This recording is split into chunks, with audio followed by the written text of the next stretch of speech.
Bueno, pues si os parece, comenzamos. Buenas tardes, bienvenidos y bienvenidas a la píldora número 12 de miocardiopatía hipertrófica. Mi nombre es Teresa Guiberteau, soy enfermera y actual vicesecretaria de la Asociación Española de Enfermería en Cardiología. Antes de comenzar, os recuerdo la dinámica de la sesión. En primer lugar, importante mantener las cámaras y los micrófonos desactivados para evitar interrupciones durante la presentación. La píldora que será grabada para que podáis revisarla más adelante o si queréis compartirla. Además, os animamos a enviar vuestras preguntas a través del chat, las cuales responderemos al final de la presentación. Hoy contamos con la participación de Manuel Pena, paciente experto en miocardiopatía hipertrófica, a quienes muchos ya conoceréis por la píldora anterior en la cual participó. En esta ocasión nos acompañará para profundizar un tema complejo, tan complejo e interesante como la incapacidad laboral. Sin más, doy paso a Susana Porté, la presidenta de la Asociación Española de Miocardiopatía Hipertrófica, quien se encargará de presentarnos al ponente en el día de hoy. Adelante, Susana. Hola, ¿qué tal? Buenas tardes. Hoy vamos a tener con nosotros a Juan Carlos Tortosa López, que es abogado del ICA de Almería y administrador de Tortosa López Asesores, y nos va a hablar sobre un tema que nos ha preocupado a todos los socios, que es la incapacidad laboral. Y bueno, le doy paso para que nos enseñe la presentación, ir tomando notas de preguntas, que luego al final podrá respondernos. Muy bien, buenas tardes. Muchas gracias. Ante todo, primero por la confianza que habéis depositado en mí para exponer este tema.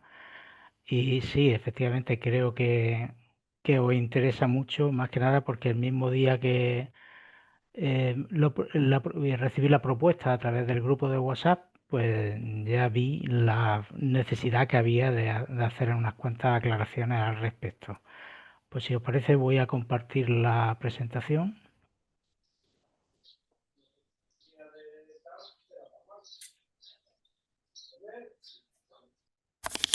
Ahí se ve ya bien. Perfecto, adelante, Juan Carlos. Muy bien.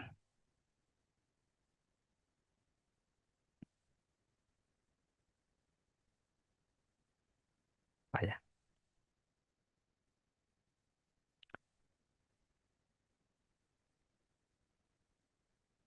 Al momento que la cuadre porque se me ha ido un tico. Bien, voy a empezar un poco revisando la cuestión conceptual, más que nada porque, como he dicho antes, cuando recibí la propuesta a través de WhatsApp, pues me di cuenta que unos decían discapacidad laboral, incapacidad, se confunde mucho la discapacidad y la incapacidad laboral. Se utiliza algunas veces indistintamente cuando son términos totalmente distintos, aunque se complementan entre sí. Para que quede claro la diferencia que hay entre la discapacidad y la incapacidad, vamos a empezar analizando la discapacidad.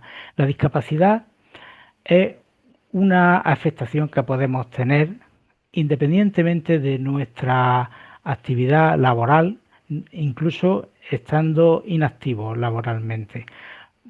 Puede afectarnos, esa discapacidad puede afectarnos a nuestro ser en físico, mental, intelectual o sensorial, limitando la capacidad que tenemos para realizar las actividades de la vida diaria, ni más ni menos. Y esas limitaciones de la capacidad de la vida diaria nos afecta para interactuar con la sociedad. Y ahí es donde viene lo que siempre escuchamos de las barreras de la discapacidad. De manera que la discapacidad conceptualmente se puede evitar eliminando barreras. No habiendo barreras, no hay discapacidad. ¿De acuerdo? Sin embargo, por contra, la incapacidad laboral ya se refiere claramente a la situación en que el trabajador no puede desarrollar las funciones de su profesión habitual. ¿Vale? Así que la incapacidad directamente está relacionada con el trabajo. Hay que ser trabajador para poder estar en situación de incapacidad. Sin embargo, la discapacidad no tiene por qué ser un trabajador. Poder no trabajar, no haber trabajado en tu vida y tener una discapacidad. Siguiendo ya y profundizando en lo que es la incapacidad laboral, pasamos a ver los distintos tipos que hay, porque lo que no he querido profundizar en la discapacidad, que se mide en grados, pero pues lo digo para que lo sepáis, normalmente la discapacidad, perdón, se mide en grados y porcentaje, que siempre hablamos de un porcentaje de discapacidad, y la incapacidad laboral es la que se mide solamente en grados. Y existen varios tipos de incapacidad laboral. Tenemos la incapacidad temporal, la IT, que es la que conocemos vulgarmente, o más que vulgarmente, normalmente se conoce como la baja médica, cuando estoy de baja médica. Se caracteriza porque es de una duración determinada, es transitoria, normalmente es de una curación a corto plazo y bueno, ahora iremos profundizando un poquito en las distintas prestaciones que tiene la incapacidad temporal.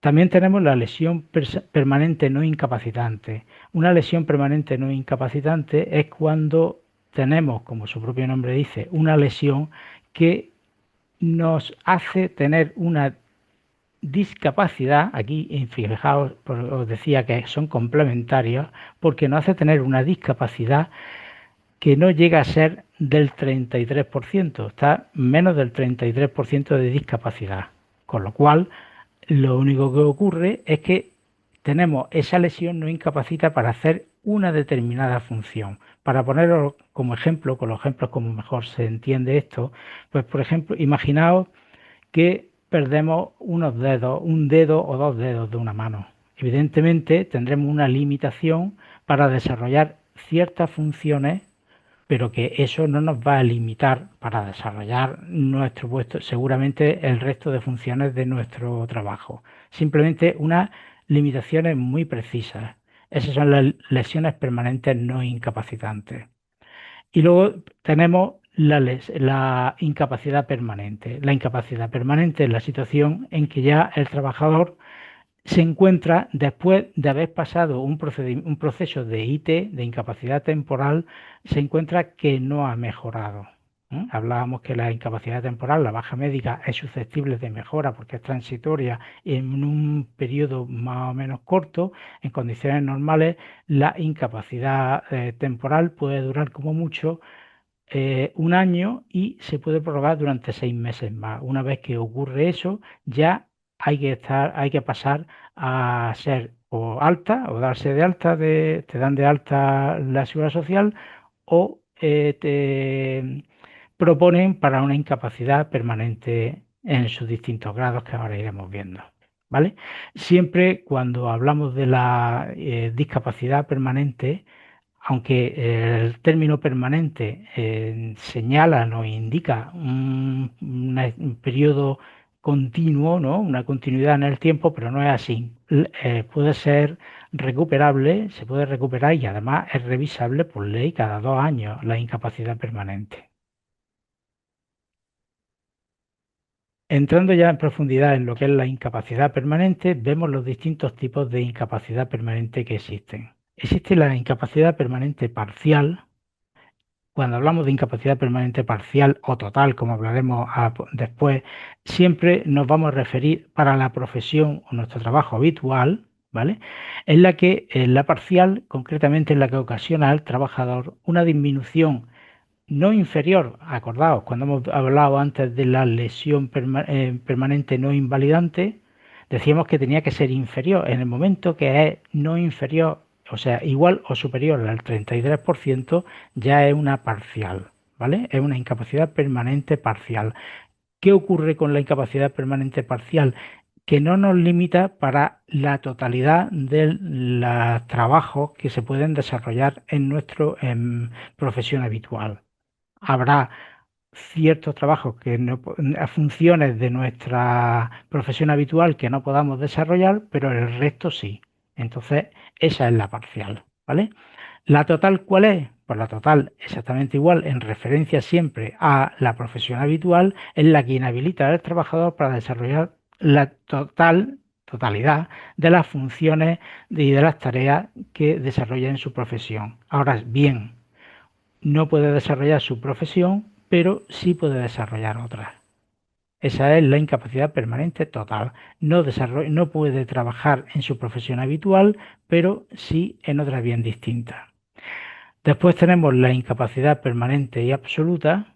Esa es la que ya no se puede trabajar en ninguna. Inhabilita al trabajador para trabajar en cualquier profesión u oficio. Ya en el momento en que se tiene la absoluta no se puede trabajar en nada. Igualmente, también se caracteriza por ser revisable porque puede ser susceptible de una mejoría, ¿vale? Y nos quedaría la gran incapacidad que os puede sonar, porque recientemente se ha cambiado el concepto por aquello de evitar terminología peyorativa. Antes se hablaba de gran invalidez, hasta hace bien poco, hasta el 3 de abril de 2025 se hablaba de gran invalidez, ya se habla de gran incapacidad. Es la situación en que el trabajador tiene una incapacidad permanente y absoluta, pero que esas limitaciones que tiene para las funciones, desarrollar funciones para cualquier trabajo, también le afecta para las tareas de la vida diaria y necesita del apoyo de una tercera persona para poder desarrollar esas tareas, o sea, para poder lavarse, para poder vestirse, para poder alimentarse, etcétera. Y entonces existe esta otra clase que es la absoluta incapacidad permanente absoluta con gran incapacidad. Ahora iremos viendo y profundizando un poco más en cada una de ellas. ¿Qué tienen estas incapacidades, esta clasificación de incapacidades que tienen en común? Pues que tienen una acción protectora de la seguridad social. La seguridad social, cuando un trabajador es tributario o está dentro de estas situaciones de incapacidad laboral, tiene una serie de incentivos o una serie de prestaciones y ayudas de la seguridad social como acción protectora.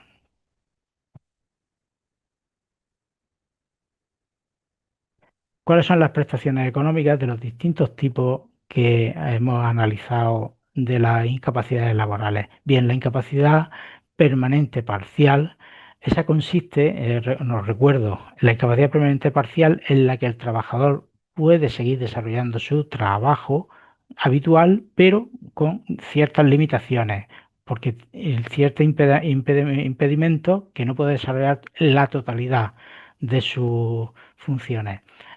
Esa, la prestación económica, consiste en una cantidad a tanto alzado, o sea, una indemnización. Ahí lo que recibe el trabajador es una indemnización y seguiría en su puesto de trabajo probablemente adaptado a esa limitación o al menos pues con no teniendo la obligación de desarrollar las tareas para las cuales está limitado. Bien. Después tendríamos la incapacidad, como hemos visto, la incapacidad total. Eso ya es una pensión vitalicia, siempre y cuando en esas revisiones que se hacen cada 2 años, pues no digan el equipo de valoración de incapacidades, el EVI, no diga que ya el trabajador se ha recuperado, pues mientras no pase ese reconocimiento y le den el alta o le quiten la incapacidad permanente total, pues tendrá una pensión vitalicia que en principio son del 55% de la base reguladora, ¿vale? Esa base reguladora se puede incrementar cuando, y entonces se llamaría una pensión, una incapacidad permanente total. eh, Bah, que tiene unas especialidades para, en el caso de que se cumplan el trabajador 55 años y siga en desempleo, o incluso en el caso de que en su zona de residencia, como hablamos que la incapacidad permanente total le impide trabajar en su puesto de trabajo, pues a lo mejor en su profesión habitual, imaginaos que está en una zona en la que esa es la profesión que más abunda y el trabajador no tiene una formación o una preparación para poder desarrollar otro puesto de trabajo. Entonces, digamos, se le proporciona, se le sube a un 75%, se le sube a un 20% más ese 55% de la base reguladora para que pueda vivir en condiciones dignas. ¿Vale? En cuanto a la incapacidad permanente absoluta, que hemos visto que es la que no puede desarrollar ningún tipo de trabajo, también es una pensión vitalicia y ahí ya le corresponde el 100% de la base reguladora.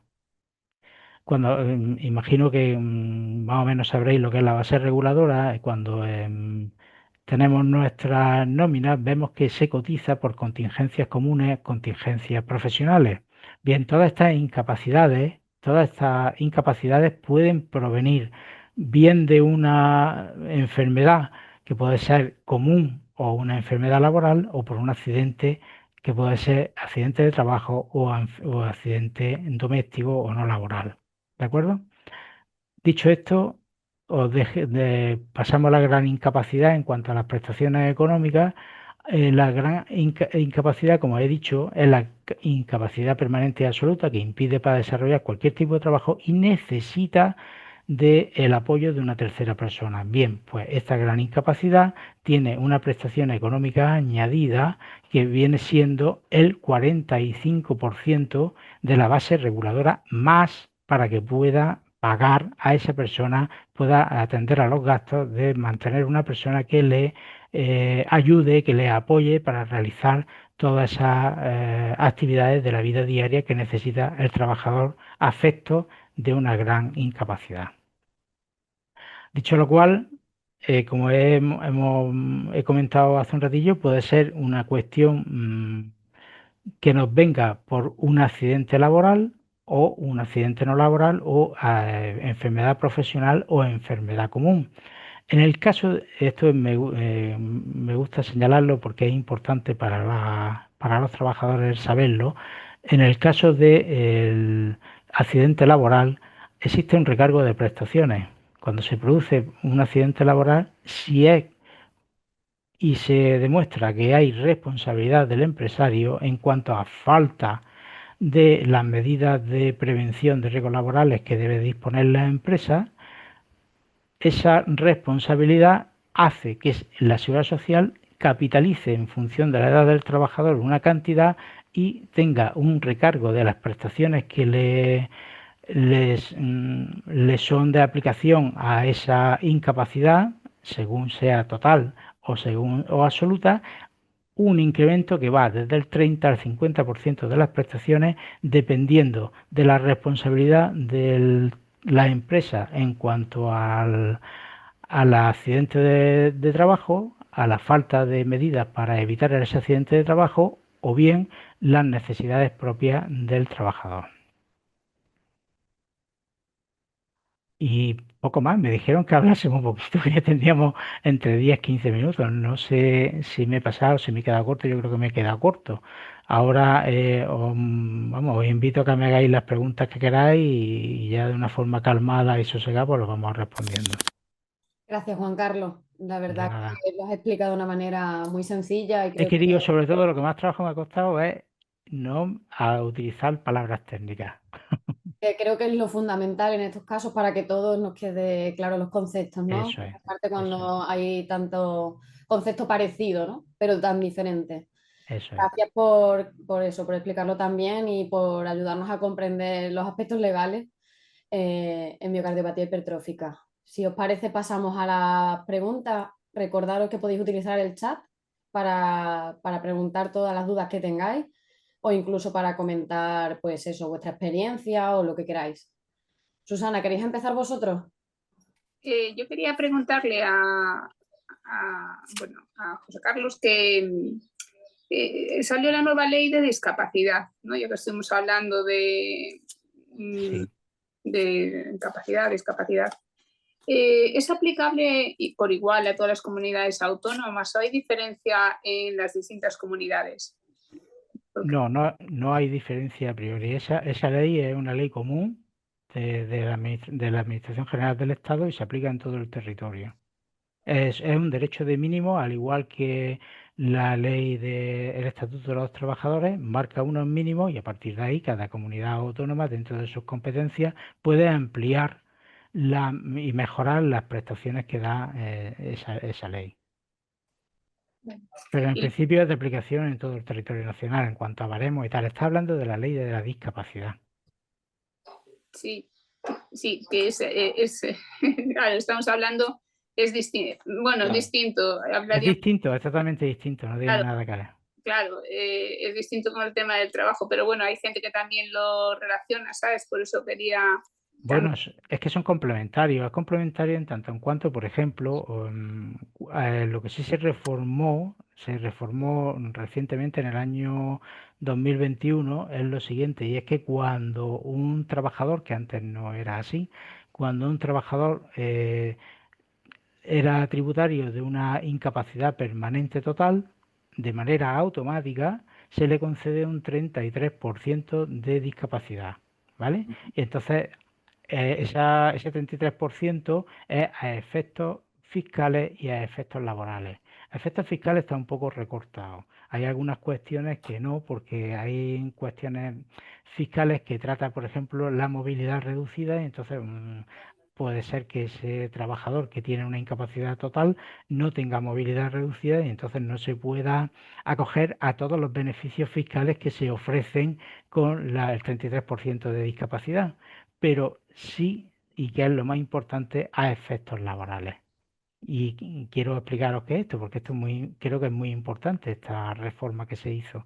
Y es porque sabéis que desde que se aprobó en 2013 la ley de la discapacidad, la anterior a esta que ahora tenemos en vigor, eh, la, la empresa, las empresas, tanto públicas como la pública, por supuesto, y además tiene un porcentaje mayor como privada, tiene que guardar un cierto ratio, una cierta cantidad de puestos de trabajo para las personas con discapacidad.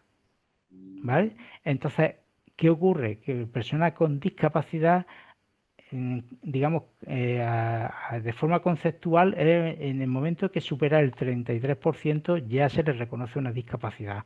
Entonces, la persona que tiene una incapacidad laboral, una incapacidad total, al tener reconocido ese 33%, puede entrar en esas oposiciones en el cupo de personas con discapacidad o en la empresa privada que ofrezca plazas, puestos de trabajo para personas con discapacidad. Y eso es muy importante.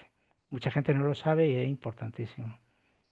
Sí, la verdad que abre una puerta, ¿no? Para Claro, entrar al trabajo. Pero claro. por otro lado, a mí me ha pasado también de estar en alguna entrevista de trabajo de ese estilo, ¿no? De que cogen solo a gente con minusvalía, ¿no? Con discapacidad. Discapacidad. Y cuando te preguntan por qué, entonces al final le dices que tienes la miocardiopatía hipertrófica, que ya es un desfibrilador, que puedes tener una muerte súbita. Y creo que también es importante no visibilizar eso, porque no todas las empresas quieren tener un trabajador con esa patología, porque como hay desconocimiento en ese campo, pues... Ese es el problema fundamental y de raíz es el desconocimiento, porque se entiende que una persona que tiene la miocardiopatía hipertrófica, pues bueno, es susceptible de lo que se conoce comúnmente, ¿no? De la muerte súbita, en fin, el paro cardíaco que le puede sobrevenir y tal. Bueno, pues si lo único si eso es algo que hay que tener conciencia de que le puede ocurrir a cualquiera. Es que estamos todos en el mismo saco en tanto en cuanto, fijaos, hay quienes sabemos que tenemos la enfermedad y luego está el resto de personas que la padecen o la sufren, pero no lo saben. Es Y ahí está el riesgo. Ahí está es, el riesgo. Entonces, bueno, es cuestión de sensibilizarse, de que que las empresas conozcan que es la labor que estáis haciendo vosotros muy bien. Me encanta esa labor porque estáis dando a conocer lo que es la miocardiopatía hipertrófica y, bueno, es fundamental para evitar eso que tú estás diciendo, Susana. Al final es lo que comentáis, ¿no? Es más peligroso el desconocimiento que el conocimiento de... Efectivamente. A mí se me ocurre una pregunta, Juan Carlos. Dime. ¿Qué pasos debe seguir un paciente con miocardiopatía hipertrófica si empieza a tener limitaciones en su trabajo y quiere Bien. iniciar el proceso de incapacidad? El proceso de incapacidad, primero, como hemos dicho, tiene que venir después de una incapacidad temporal. O sea que tienes el médico te tiene que dar la baja porque no puedes desarrollar tu trabajo. Y entonces, agotado el plazo de la incapacidad temporal, que hemos dicho que es un año y susceptible de ser 6 meses más, prorrogado 6 meses más, entonces cuando se propone o de dar el alta y entonces el trabajador a instancia de parte tiene que dictar el procedimiento, iniciar el procedimiento para que le declaren la incapacidad permanente, o de oficio el INS promueve la incapacidad permanente. ¿Cuáles son los pasos? Lo fundamental de todo esto es tener informes concluyentes de nuestros médicos especialistas. Porque lo que ocurre, el informe no debe versar sobre la enfermedad que tenemos. Fijaos que cuando hemos hablado de los conceptos de la incapacidad, hemos hablado limitaciones que sufre un trabajador. El médico lo que tiene que decir claramente qué limitaciones tiene ese trabajador que sufre o que es paciente de determinadas enfermedades, como puede ser la miocardiopatía hipertrófica. ¿Qué le limita? Pues le limita a estar mucho tiempo de pie, le limita a estar en cierta altura, le limita a hacer un ejercicio intenso o medio, en los niveles que el médico entienda que son los... Eso es lo que tiene que decir el médico. ¿Qué limitaciones tiene el trabajador? ¿Por qué? Porque luego los equipos de valoración no se van a centrar en la enfermedad que dice el médico especialista que tiene un trabajador, sino en esas limitaciones. Existe lo que se denomina un profesiograma donde están reflejados las distintas actividades que tiene que realizar cada uno de los trabajadores según el puesto de trabajo que desarrolle. Y entonces, si nuestra profesión habitual, ese profesiograma dice que tenemos que estar muchas horas de pie, o que necesitamos hacer un ejercicio intenso, un trabajo intenso con bastante esfuerzo físico, si eso coincide con las limitaciones que nuestro médico especialista nos dice que tenemos, blanco y en botella, evidentemente somos tributarios de poder tener esa limitación. De todas formas, ya os adelanto que la Seguridad Social no está por la labor de dar incapacidades, cuesta muchísimo trabajo. Me imagino que habrá profesiones en las que cueste más o menos, ¿no? Dependiendo de Sí, la profesión, ¿no? pero de la experiencia os puedo hablar que en muchas situaciones, bueno, al final hay que acudir a la vía jurisdiccional, porque a veces el juez es el que ve más claro que ese trabajador no puede desarrollar su trabajo.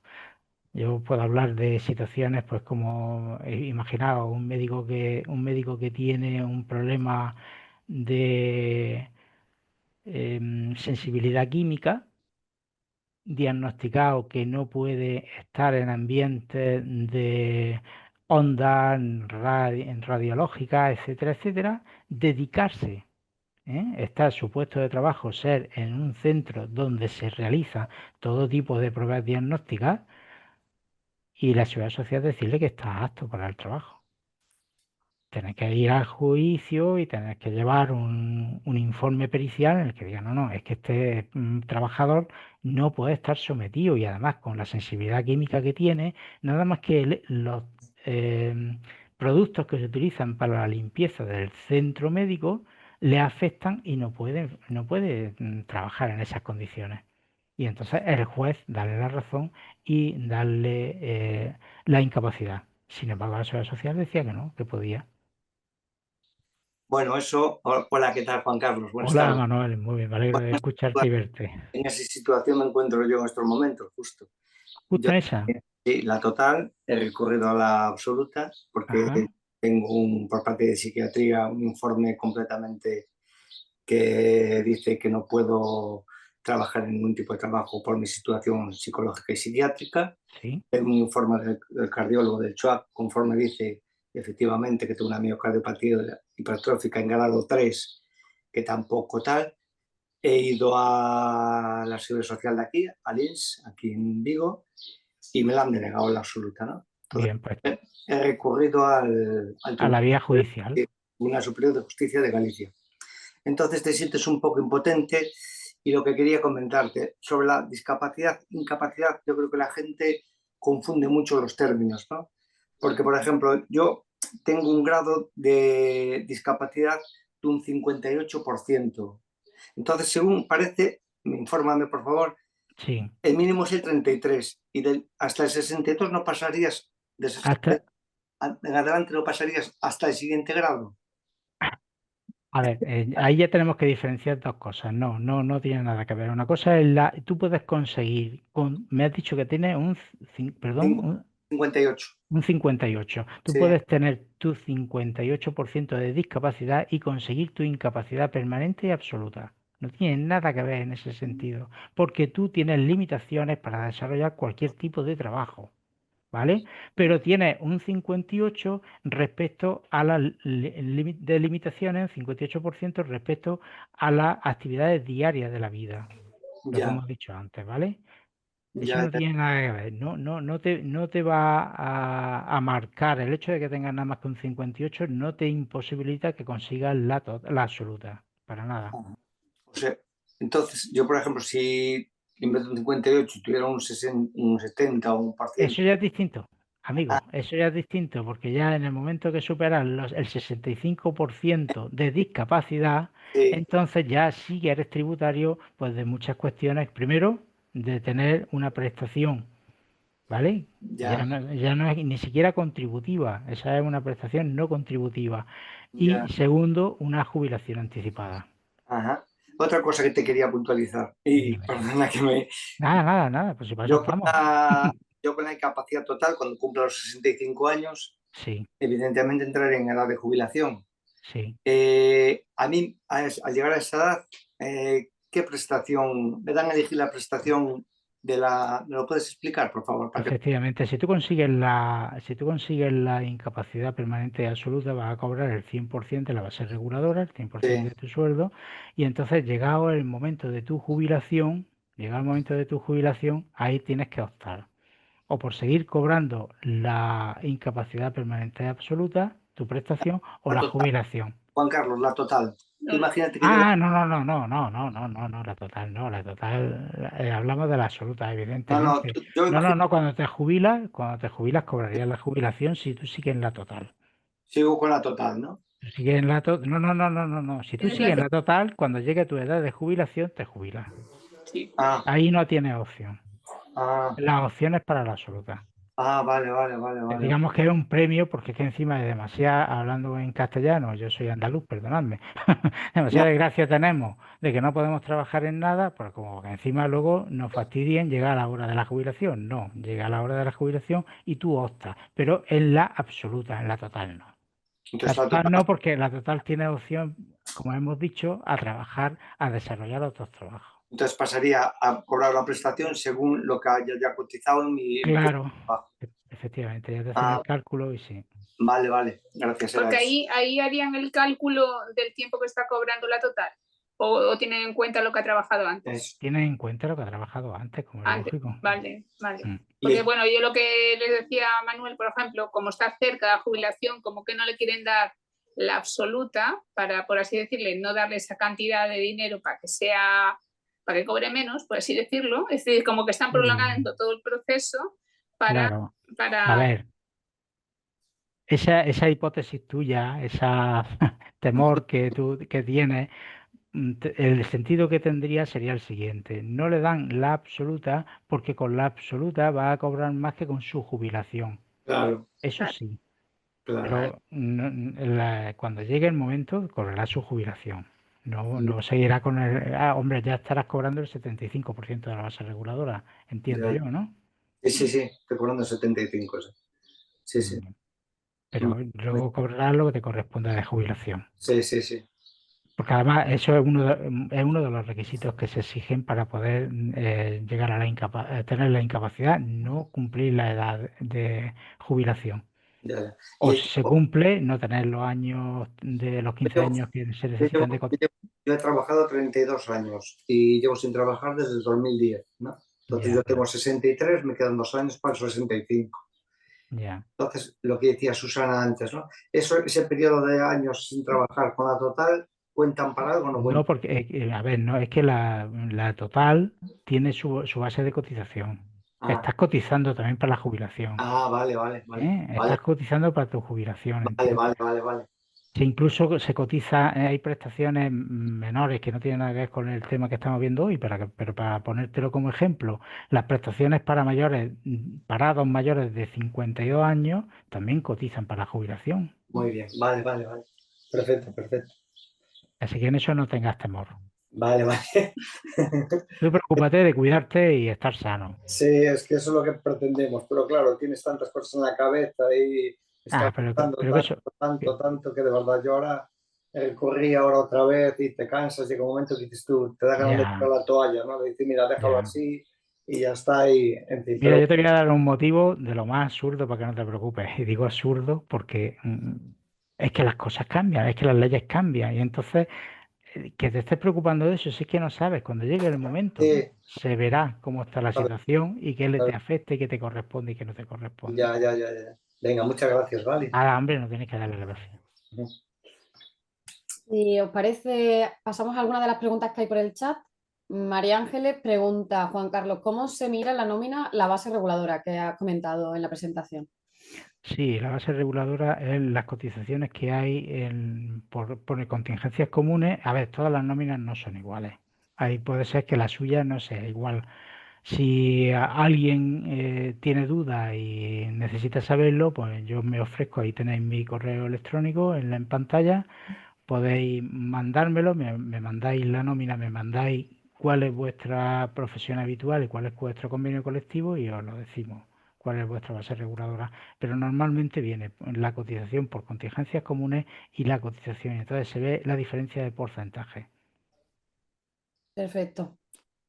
Mira, María que nos comenta su historia, que dice que en su caso ella ha trabajado en técnico de recursos humanos y después de un año de estar de baja por muchos problemas que tuvo con la seguridad social, al final le dieron de alta porque decía que no estaban agotados todos los recursos terapéuticos. Y por otra parte, los cardiólogos le dicen que en su caso con el tiempo necesitará un trasplante. Entonces aquí está un poco la dualidad, un poco de opiniones, ¿no? De que los médicos Claro, dicen una cosa y la seguridad social te persigue por otro lado, ¿no? claro, pero ahí es donde hay que ver si realmente uno está mal y hay algunos informes, porque muchas veces lo que pasa en la seguridad social se guía mucho por los informes públicos del Servicio Público de Salud, ¿no? Pero si tenemos informes de algún cardiólogo que nos dice que tenemos ciertas limitaciones, pues eso nos puede dar paso a que pidamos un informe pericial y que un perito médico diga realmente cuáles son las limitaciones y vaya y deponga y defienda su informe ante el juez y entonces, bueno, pues se acude a la vía judicial y como he puesto el ejemplo de este doctor que tuvo este problema, pues exactamente igual, vamos y el juez se le hace ver al juez que realmente tiene esas limitaciones y que no puedes trabajar. Bueno, está claro que en estas situaciones hay que ir a por todas, ¿no? Sí, hay que ir a por todas. Fácil no te lo van a poner nunca, jamás, jamás. Hay otra duda en el chat. Preguntan, ¿las incapacidades se aplican solo a los trabajadores? ¿Hay alguna ayuda, reconocimiento de incapacidad para los que ya no trabajan? A ver, si ha trabajado antes, es trabajador. Lo que pasa es que tiene que estar en una situación de lo que llama la seguridad social asimilado a la alta. O sea, ser una persona que ha trabajado y que ahora pues está o cobrando una prestación como esta misma que yo he dicho de mayores de 52 o haber agotado las prestaciones de desempleo y mantenerse como demandante de empleo. Esas son situaciones asimiladas al alta y que sí que pueden dar entrada y cabida a a iniciar un procedimiento de incapacidad. No necesariamente hay que estar trabajando, si se ha trabajado y si se cumplen los requisitos, ya dependiendo de la edad, pues hay unos requisitos mínimos de años, pero vamos, que generalmente son haber cotizado como mínimo 5 años. Perfecto. A mí me genera una duda. En caso de Dime. que un paciente empiece con todo este papeleo y se le rechace la solicitud, ¿cuáles serían las opciones legales? Como has comentado, ¿ir por vía judicial o cómo? Sí, a ver, lo primero que hay que hacer, el procedimiento es, se le rechaza una solicitud. Entonces hay primero una reclamación previa. Hay que volver a pedirle a la Seguridad Social indicándole todo las alegaciones que podamos nosotros hacer, o sea, y diciéndole a la Seguridad Social y aportando, enviando todos los informes que tengamos para demostrarle que efectivamente somos tributarios o que tenemos las limitaciones para poder estar en esa situación de incapacidad. Y si nos vuelven a contestar indicándonos que no, que ellos entienden que no tenemos esa incapacidad para desarrollar nuestro trabajo, entonces cuando hay que acudir a la vía judicial, siempre cumpliendo los plazos. Susana, Manuel. Mira, yo lo que así me está viniendo ahora a la mente, porque hemos estado Manuel y yo en algunas reuniones sobre este tema con los cardiólogos, porque Ajá. aquí hay algunas federaciones que están pidiendo que tenemos como que educar a los cardiólogos, ¿no? A redactar ese informe. Los informes. Sí. Entonces los cardiólogos, por otra parte, dicen que ellos son médicos, que no tienen por qué estar redactando informes, que eso es tema administrativo, y dicen que los que tenemos que educar es a los que valoran y que deberían ser especialistas en cardiología. Entonces, al final se están tirando la piedra de un lado para otro, ¿sabes? Y al final genera ahí un debate que es una pérdida de tiempo para los que están... Efectivamente, tú lo has dicho, perderíamos el tiempo intentando educar los equipos de valoración de incapacidades. Los equipos de valoración de incapacidades suelen ser médicos, que yo no tengo nada en contra de ellos, médicos generalistas, ¿vale? Pero que lo que sí saben, como es lógico, interpretar muy bien los informes que hay, porque ellos no ven al paciente. Es que es mejor incluso que no lo vean, porque los pacientes que van al equipo de valoración normalmente salen indignados por las pruebas que le hacen, por las cosas que le dicen y tal. Es casi mejor que no lo vean. Ellos se limitan a estudiar, comprobar, analizar todos los informes médicos. Entonces perdemos el tiempo con eso que te dicen los cardiólogos. No cuesta tanto trabajo que el cardiólogo, en vez de decir el lenguaje, en el vocabulario técnico del cardiólogo, cuál es la enfermedad que tiene, diga qué limitaciones. Que vale, de acuerdo, tiene que poner la enfermedad, pero que diga qué limitaciones tiene ese trabajador. Esta persona no puede estar de pie, no puede hacer esfuerzos, no puede coger más peso de etcétera, etcétera. Sí que es tan sencillo como eso. Claro, si ellos lo que ponen son valores, pues que si el V02 tiene tanto, que si el ProNP es tanto, dice esto cualquiera que lo lea, le digo yo cualquier médico, pero no un generalista, porque yo cuando le digo el de cabecera, el ProNP está en tanto, pues le suena un poco a chino, ¿no? Depende de quién. Sí, sí. Entonces, al final es como que no tenemos un entendimiento. Ellos lo ven como una pérdida de tiempo en hacer el informe, que de hecho, incluso ahora en los de cabecera también están limitando, pues se hace el informe solo para estas cosas, para estas otras no se hace. Entonces ahí entramos en una lucha de poder conseguir un informe, y aquí no sé si pasa en otras comunidades, pero aquí si viene del Sergas tiene más validez que si vas a un privado. Entonces, sí, lo que te he dicho, los servicios públicos de salud son más válidos, parece que acreditan mejor la enfermedad.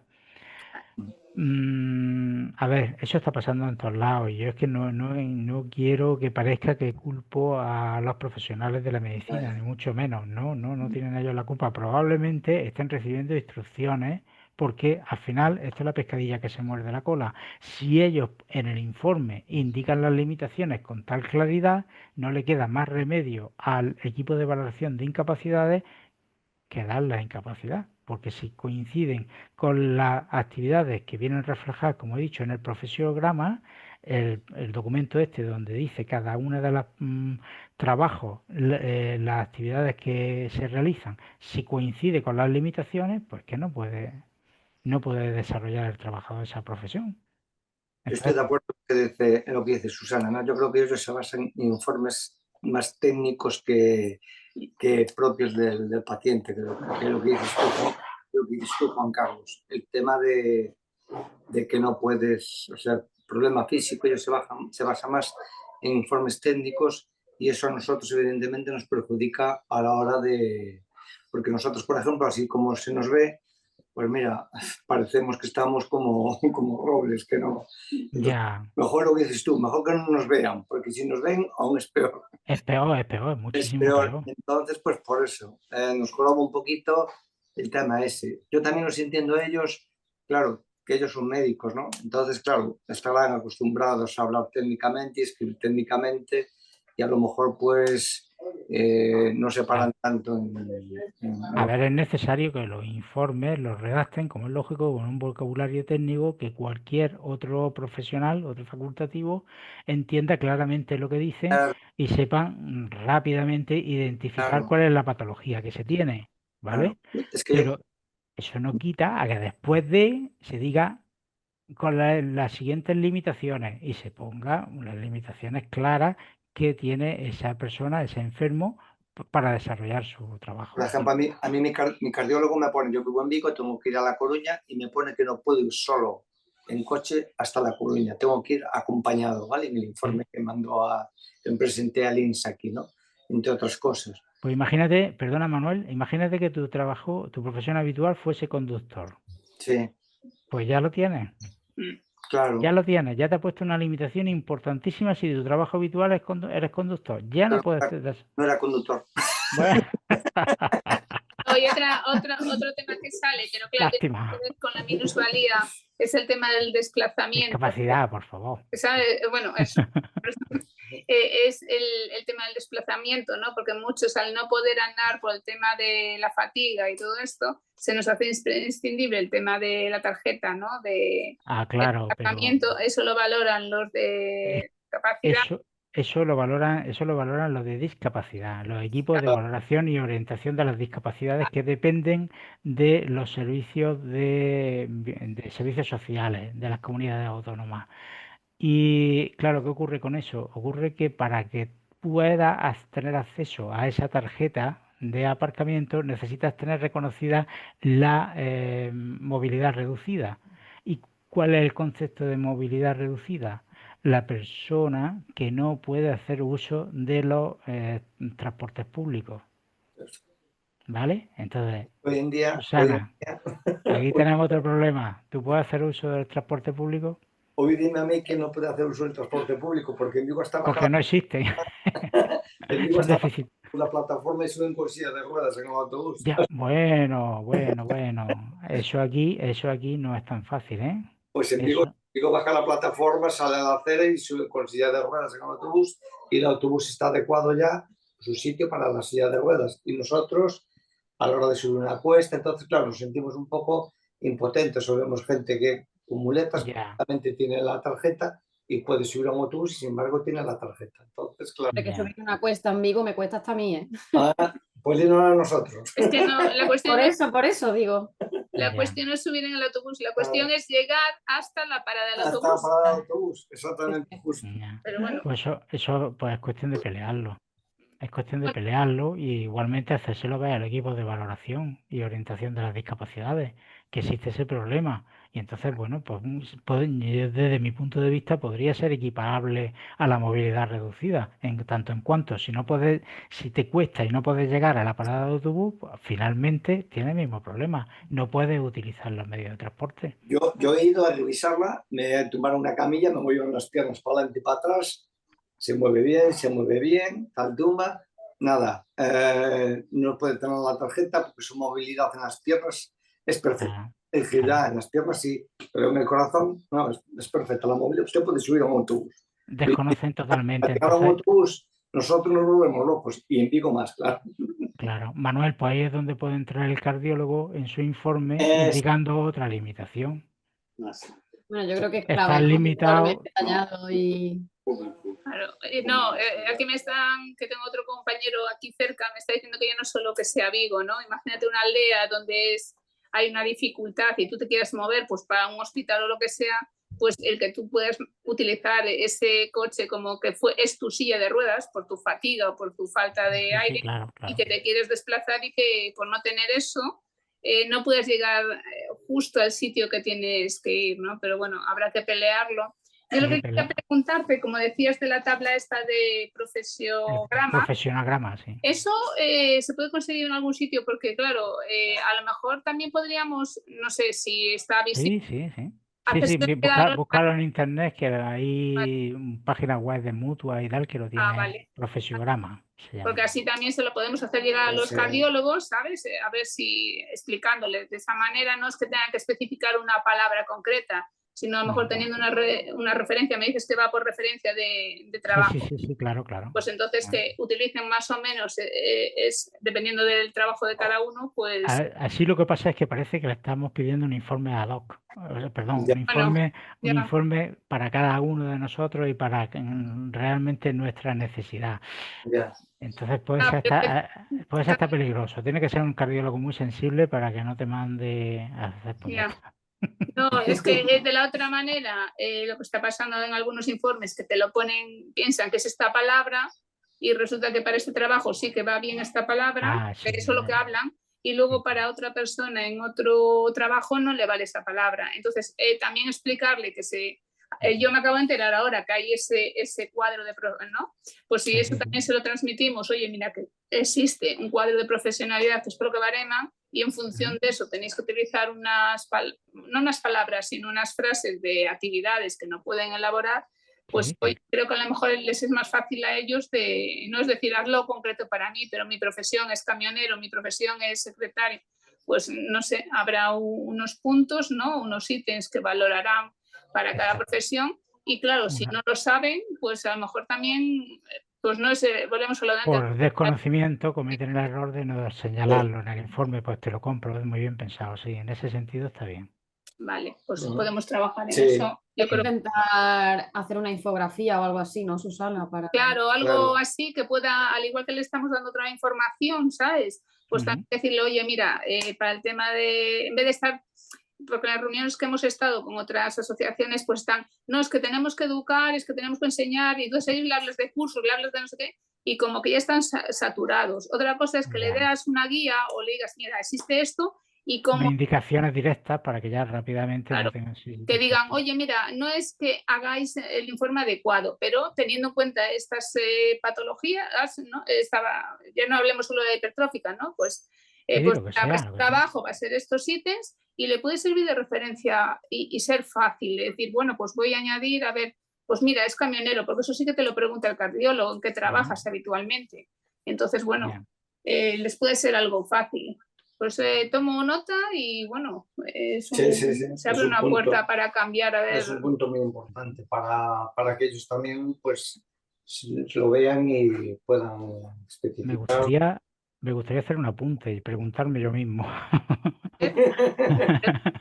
Es que hay algo que no he comentado, porque claro, me dijiste 10-15 minutos, y entonces, bueno, pues podemos tirarnos horas hablando del tema, ¿no? Entonces, hay una cuestión muy importante. Os he metido una pequeña cuña de accidentes de trabajo, que a lo mejor vosotros decís, ¿por qué accidentes de trabajo? Pues resulta que nosotros podemos tener diagnosticado nuestra miocardiopatía y tener una crisis con ocasión de nuestro trabajo.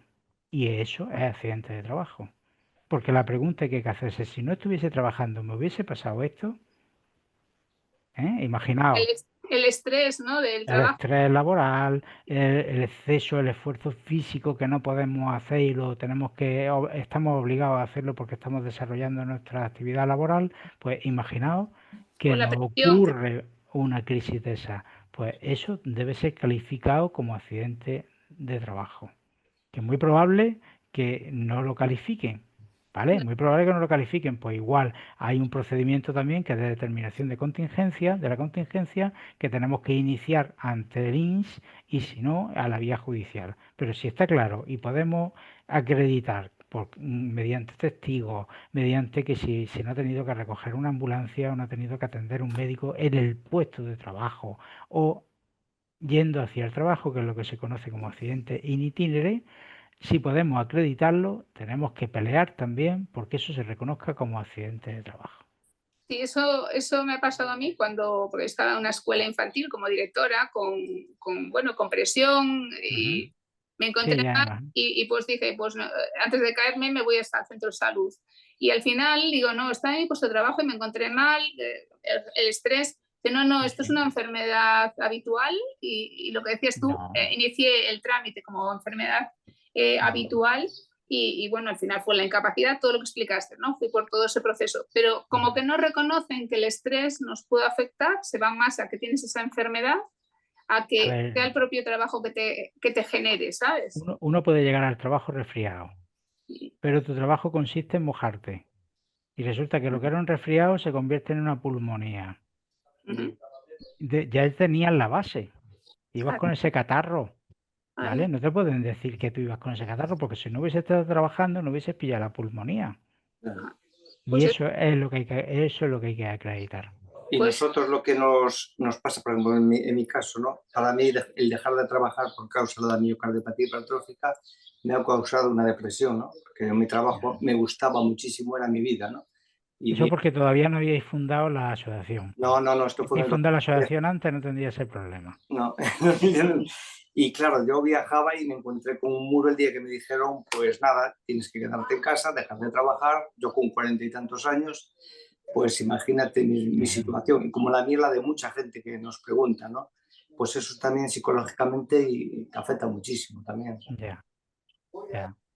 Es lógico y normal Claro. que pases por así, esa pasito a situación. pasito vamos cambiando cosas. Sí, vamos, Entonces, poquito a poquito, poquito a poquito. bueno, Ah, yo no, mucha gente que me imagino que está por ahí, no sé si van a hacer alguna pregunta más porque no estaba apareciendo así en el chat. Pero bueno, muchos decidirán que estamos poniendo los casos de Manuel y mío, están muchos. que son comunes, ¿no? Son casos en común que, claro. Entonces, más o menos es igual, pero bueno, sí que lo que dices, me veo reflejada, como el tema Sí. de ir a buscar un trabajo y que tengas pues el reconocimiento de una discapacidad y que a mí me han llegado a decir cojo a un ciego, a un cojo antes que una persona con tu patología. Es muy fuerte que te lo digan, ¿sabes? Ahí empiezas a ver lo que es el rechazo, ¿no? Y Eso es yo fruto, han fruto llegado del desconocimiento total. y me han llegado a decir desde los servicios sociales, no digas que tienes un desfibrilador ni que tienes un marcapasos que socialmente está más integrado. Digo, no hay que ocultar, hay que hablar, ¿no? No, Y no, decirlo. no, no, porque si Entonces, oculta algo, eso puede ir en contra tuya. claro, Tienes que entonces, decir la realidad porque los servicios de prevención de riesgos laborales tienen que saberlo. Pero exactamente. vamos, que eso es cuestión de educación. Entonces, al final es concienciar, ¿no? Y bueno, a lo largo de nuestra vida hemos ido concienciando granito a granito.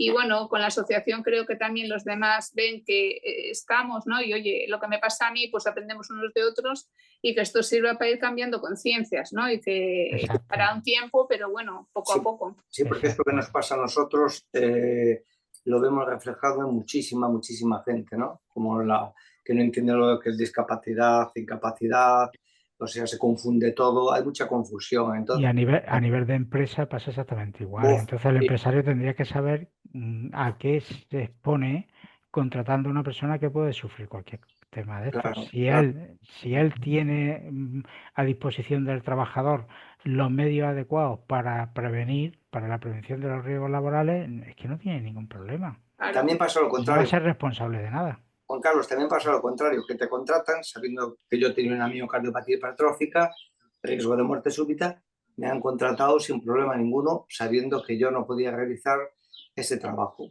Pero bueno, como era mi responsabilidad, si me daba en el volante pues el jefe dijo, pues allá tú, ole, y yo claro, tuve que trabajar, no me quedaba más narices, tenía que Ya, llevar el pan para casa. ya, pues Entonces, eso sí que es arriesgadillo porque ahí ya intervienen los servicios médicos del ya, Servicio de Prevención de Riesgos Laborales y ahí puede haber otras ya, implicaciones. ya intervinieron, ya. Claro, es que ahí hay otras implicaciones jurídicas que eso Entonces, ya es un poco más complejo. queremos decir que lo que hablamos Susana y yo, lo hablamos nosotros dos, pero bueno, sabemos que detrás nuestra hay mucha gente que tiene estas dudas y por eso Claro, lo estamos comentando, ¿vale? Porque lo vemos, nos bueno, cuentan y nos lo comentan. pues ya está. De todas formas, estoy abierto, ya os digo, que si alguna vez, pues bueno, ya lo sabe Susana, no hay ningún problema. Me Muy bien, mandáis un correo electrónico o hablamos un ratico más por Zoom o por lo que sea y ya Vale. está. Y solventamos cualquier duda, ¿vale? Pues no sé si hay más preguntas. En el chat no hay nada más. A mí, para finalizar, Juan Carlos, Dime, Teresa. me gustaría que dieras algún consejo práctico a un paciente recién diagnosticado con miocardiopatía hipertrófica y que se vea con limitación en su vida laboral. Pues consejo práctico, evidentemente, si está diagnosticado y tiene limitaciones para su actividad laboral, evidentemente entiendo que le han dado la baja, tiene una incapacidad temporal, entiendo que debe ser así. Si no le dan la baja es porque no tiene ninguna limitación. Y fijaos lo que estamos hablando. Es que no hablamos de las limitaciones que nosotros sabemos que tenemos, sino las limitaciones que entiende el médico. En este caso estaba hablando si no ha sido como consecuencia del trabajo, pues el médico de cabecera, el que te va a dar la baja, pero tiene que entender que tienes un problema que te dificulta, en principio, de una forma transitoria, el hecho de poder realizar tu trabajo. Si eso es así y no hay una mejoría y se agotan los plazos, si la Seguridad Social no te propone para la incapacidad permanente, tenemos que iniciar el procedimiento. Tenemos que solicitar nosotros, indicando y adjuntando todos esos informes en los cuales nos basamos para decir que tenemos limitaciones para desarrollar bien nuestro trabajo habitual o bien cualquier tipo de trabajo, dependiendo ya de las limitaciones que reflejen esos informes. Y en el caso de que la Seguridad Social, después de una primera solicitud y una reclamación previa, lo deniegue, entonces pues irnos a la vía judicial sin temor alguno, siempre y cuando tengamos los informes correctos y concluyentes. No le temáis a la vía judicial en este caso, porque en los casos del orden social, de derecho del trabajo y seguridad social, no son gratuitos. ¿No? Os costará lo que cueste, lo que os quiera, lo que os cobre el profesional, pero no va a haber costas, condenarán costas si perdéis el juicio, ni nada de eso, como ocurre en otros órdenes como el civil. ¿Vale? Así que no hay que temerle, siempre y cuando, hombre, tengamos una base de razón. Lo que no podemos tampoco es abusar de la justicia e ir a un procedimiento judicial si no tenemos informes concluyentes. Que también hay mucha gente que lo hace, no lo digo. Una puntualización nada más y para finalizar. No se pueden aportar más informes que los que he aportado a toda la vía judicial de los que yo he puesto para solicitar informes nuevos. Depende de cuando hayas presentado la demanda. Si tu demanda está presentada antes del 3 de abril de 2025, en el momento en que se abra la vista oral se pueden aportar más documental. Si la demanda la has presentado después del 3 de abril, que entró en vigor la Ley Orgánica 1 de 2025, obliga a que 10 días antes del juicio se presenten las pruebas. Entonces, todo lo que tenga 10 días antes del juicio se puede presentar, ya después no. Pero vale. hablamos de, fíjate, la frontera está en que la demanda esté interpuesta antes del 3 de abril de 2025 o después. Vale, perfecto, muchas gracias. Y la fecha del juicio, la fecha del señalamiento que tengamos del juicio. Porque si está después del 3 de abril, pues tenemos que presentar esas pruebas 10 días antes. Si no, podemos agotar incluso hasta el momento del juicio y llegar al juicio y presentar en la fase de prueba, presentar esos documentos. Muy bien, pues gracias. Nada, y yo para rematar, me gustaría decir, como me han dicho cuando fue la abogada, ¿no? que me preparó lo del tema de acompañamiento, ¿no? Para solicitar la incapacidad, me decía, ¿tú estás segura de que no vas a querer volver a trabajar? Entonces, bueno, no, porque hay gente que piensa que esto, tengo una paga y yo tengo una paga, y una persona que se activa, después, quiero volver, ¿sabes?, a trabajar. Y digo yo, no, es que yo no estoy bien para trabajar, uno sabe. No, pero no malinterpretes a la compañera y no es una cuestión deontológica y yo que quiera, yo ni la conozco, ni sé quién te la ha dicho. Pero es que pienso que a lo mejor eso te lo ha dicho para que no te pase como a Manuel. Porque claro, es que luego te ocurre eso, es que te dicen, estás en una situación de incapacidad laboral, ya no puedes trabajar y ¿ahora qué? Claro. Y ahora vienen los problemas de ¿ahora qué hago? En tu caso no, porque tú tienes más actividad que si estuvieses trabajando.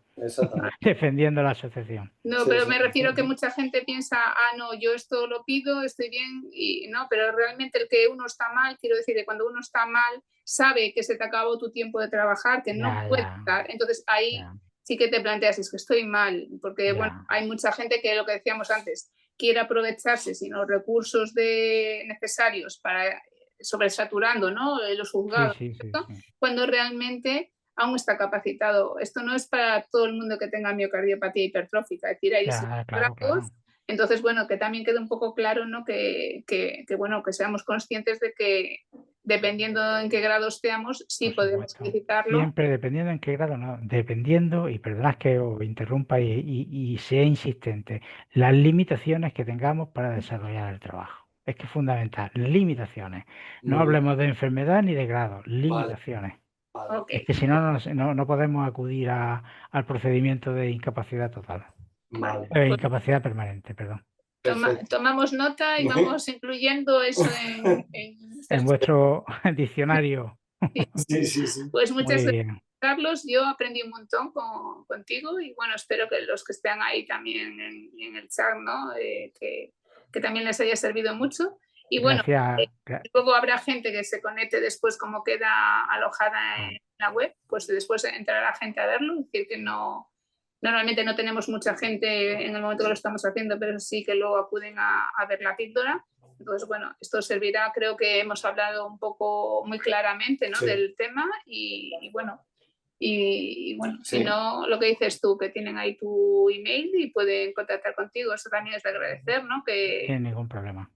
Entonces, bueno. Muchas gracias también por mi parte y nada, aquí estamos con Susana y agradecerte, pues también he aprendido bastante y creo que vas a servir de ejemplo pues para y ayuda a mucha gente que nos podrá ver o escuchar.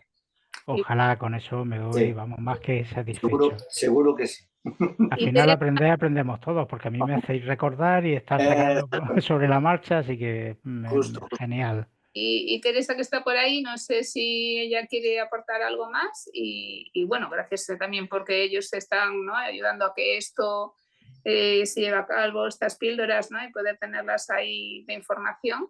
Sí que tendríamos que decir, ¿no, Teresa, que este mes que viene, a partir de julio, ¿eso lo comentas tú? Lo de... Sí. ¿Sí? Vale. Bueno, yo dar las gracias a vosotros por vuestra lucha constante, ¿no? Y por visibilizar una enfermedad que al final afecta a tantas personas y que es desconocida por muchos. Y a Juan Carlos, gracias por aportar claridad en un tema tan importante y tan desconocido también, ¿no? Que estoy segura que a muchos les sirve de mucho tu respuesta y más de uno nos hemos apuntado ya tu correo electrónico, que lo sepas. Como comenta Susana, nos tomamos el mes de julio y de agosto de descanso y volvemos en septiembre con mucha fuerza. Intentamos tener un ponente, un psicólogo en este caso, para tratar el tema, el aspecto psicológico, que tanto nombramos en cada píldora, si os parece bien. Igualmente, si queréis hacer alguna aportación o proponer algún tema, estamos abiertos a que nos escribáis y nos digáis qué opciones os gustaría tratar en los próximos meses. Así que nada, por mi parte os deseo un feliz verano y que os cuidéis mucho y nos vemos en septiembre. Gracias. Venga, muchas gracias. Gracias a vosotros y feliz verano. Muy amable, gracias. Gracias. Corazones sanos, dar las gracias por la información que se nos ha permitido. Gracias a todos y a todas por participar. Gracias.